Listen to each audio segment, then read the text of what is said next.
Hi buddies, welcome to We's Learning Path. இந்த வீடியோல நம்ம இந்த ரெண்டு verbs ஆன say and then tell இந்த ரெண்டு verbs குண்டான similarity and then difference என்ன அப்படிங்கறத தான் இந்த வீடியோல நம்ம டீடைலா பார்க்க போறோம். இப்போ நம்ம தமிழ்ல இந்த say and then tell அப்படினா சொல்றது அதுதான் வந்து நம்ம தமிழ்ல சொல்லுவோம் இல்லையா? So இந்த சொல்றது அப்படிங்கிறதுக்கு இங்கிலீஷ்ல மட்டும் எதுக்கு ரெண்டு வேர்ட்ஸ் இருக்கு say and then tell அப்படிங்கறத தான் நம்ம இந்த வீடியோல நம்ம டீடைலா பார்க்கலாம். First நம்ம இந்த ரெண்டு verbsக்கு உண்டான similarity என்னன்னு பார்த்தலாம். அதாவது இது ரெண்டுத்துக்கு உண்டான ஒற்றுமை என்ன அப்படிங்கறத பார்த்தறலாம். Say அப்படிங்கிறதுக்கு past form said. Tell ஓட past form என்ன அப்படினு பாத்தீங்கன்னா told. So இந்த ரெண்டு verbsோ irregular verbs. நமக்கு irregular verbsனா அதாவது நம்ம verbs-ஐ கம்ப்ளீட்டா சேஞ்ச் பண்ணா past form வரும் இல்லையா அதத்தான் வந்து நம்ம irregular verbs னு சொல்லுவோம்.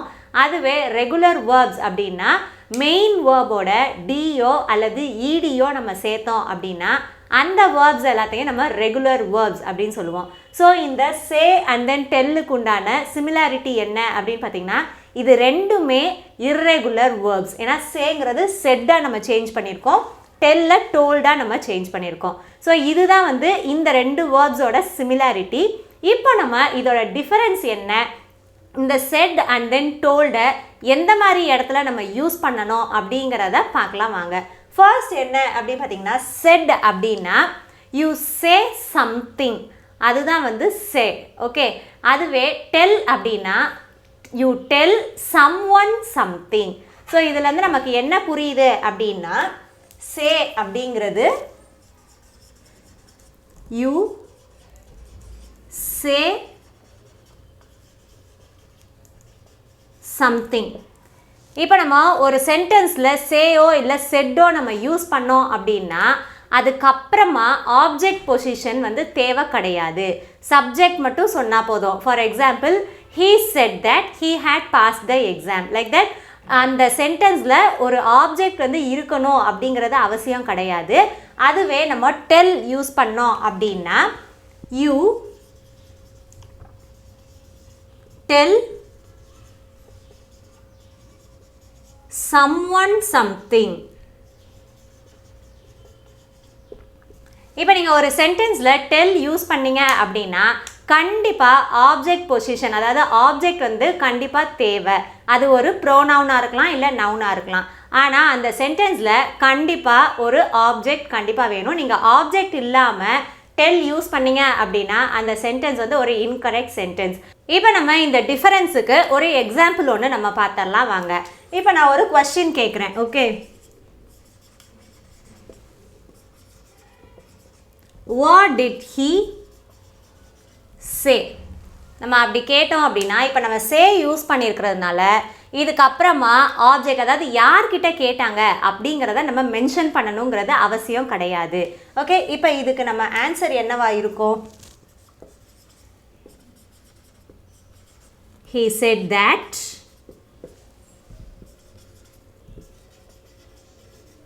he had passed the exam.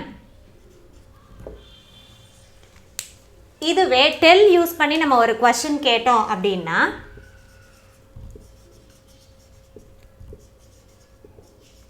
What did he tell you? So இப்போ நம்ம இந்த tell அப்படிங்கற verb நம்ம யூஸ் பண்ணோம்னா அந்த சென்டென்ஸ்ல கண்டிப்பா ஒரு ஆப்ஜெக்ட் வேணும். இங்க youங்கிறது தான் ஆப்ஜெக்ட். சோ நம்ம tell க்கு அப்புறம் ஒரு ஆப்ஜெக்ட் வந்து கண்டிப்பா நம்ம யூஸ் பண்ணனும். சப்போஸ் இப்போ what did he tell அப்படினு சொன்னோம்னா அது ஒரு இன்கரெக்ட் சென்டென்ஸ். ஓகே. இப்போ இந்த क्वेश्चनக்கு நம்ம எப்படி ஆன்சர் பண்ற மாதிரியா இருக்கும்? He told me that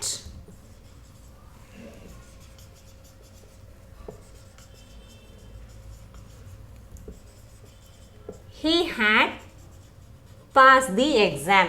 So இப்போ நீங்க இத கவனிச்சு பாத்தீங்கன்னா இங்க toldக்கு அப்புறமா நம்ம me அப்படிங்கற ஒரு ஆப்ஜெக்ட் இருக்கு. அது வந்து ஒரு ப்ரோனவுனா இங்க இருக்கு.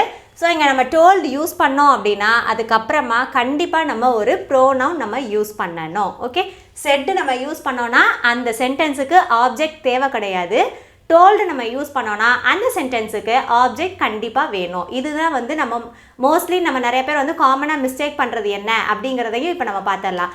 இந்த செட் அண்ட் தென் டோல்டை யூஸ் பண்ணி சில பேர் வந்து சென்டென்ஸில் சில மிஸ்டேக்ஸ் பண்ணுவோம். அந்த மிஸ்டேக்ஸ் என்ன அப்படிங்கிறதையும் நம்ம இந்த வீடியோவில் நம்ம பார்க்கலாம்.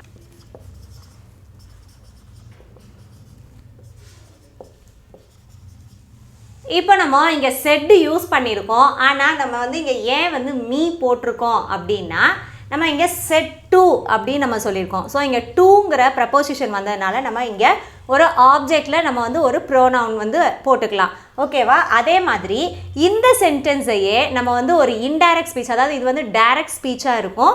இதை வந்து நம்ம இன்டைரக்ட் ஸ்பீச்சில் நம்ம மாற்றும் போது இப்போ நம்ம இந்த செட் டு அப்படிங்கிற வேர்டை நம்ம சேஞ்ச் பண்ணி டோல்டு, ஹீ டோல்டு மீ அப்படி நம்ம சேஞ்ச் பண்ணுவோம். ஆக்சுவலாக இப்போ நம்ம இங்கே செட்டுக்கு அப்புறம் நம்ம டூ போடுவோம்.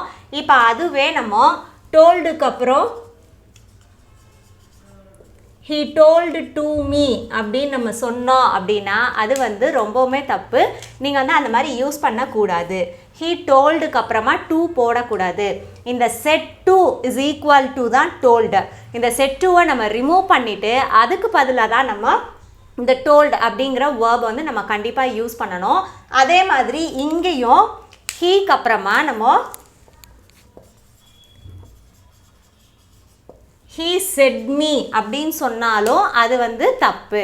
நம்ம கண்டிப்பாக இங்கே ஒன்று ஹீ செட் அப்படின்னு மட்டும் யூஸ் பண்ணணும். சப்போஸ் நீங்கள் வந்து இங்கே ஒரு ஆப்ஜெக்ட் நீங்கள் யூஸ் பண்ண போகிறீங்க அப்படின்னா இங்கே செட்டுக்கு அப்புறமா கண்டிப்பாக டூ போடணும். ஓகே, இதுதான் வந்து இந்த சே அண்ட் தென் டெல்லுக்கான ஒரு மெயினான டிஃபரன்ஸ். உங்களுக்கு இந்த வீடியோ பிடிச்சிருந்ததுன்னா என்னோட வீடியோ நீங்கள் லைக் பண்ணுங்கள், கமெண்ட் பண்ணுங்கள், உங்கள் ஃப்ரெண்ட்ஸோட ஷேர் பண்ணுங்கள். மறக்காமல் நம்ம சேனலை சப்ஸ்கிரைப் பண்ணுங்கள். தேங்க்ஸ் ஃபார் வாட்சிங் அண்ட் கீப் லேர்னிங்.